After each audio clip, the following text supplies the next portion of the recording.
ये राष्ट्रपति पद की प्रबल दावेदार द्रौपदी मुर्मू का उड़ीसा स्थित पहाड़पुर गांव है और गांव की सीमा से करीब 2.5 किलोमीटर अंदर ये श्याम लक्ष्मण शिपुन उच्च प्राथमिक आवासीय विद्यालय। यह विद्यालय कभी द्रौपदी मुर्मू का घर हुआ करता था, लेकिन ऐसा क्या हुआ कि द्रौपदी मुर्मू ने अपने घर को स्कूल बना दिया। जवाब है 4 साल के अंदर इस घर ने 3 शोक झेले। 2010 से 2014 के बीच उनके 2 बेटों और पति की मौत।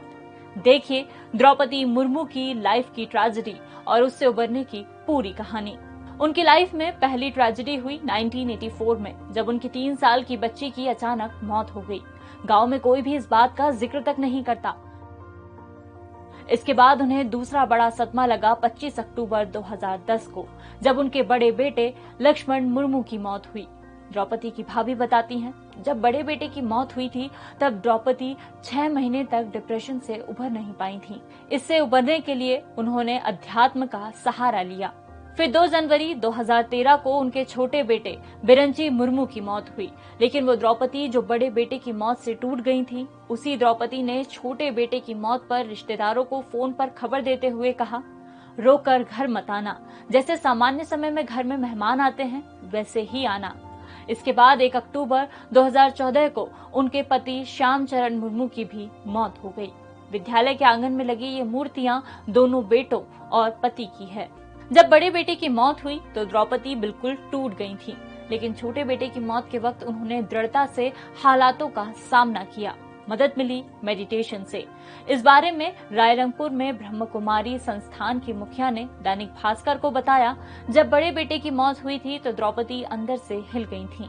हमने उन्हें मेडिटेशन के लिए सेंटर बुलाया। समय की पाबंद द्रौपदी 2014 तक सेंटर आती नहीं। गवर्नर बनने के बाद भी वो 1-2 बार आई।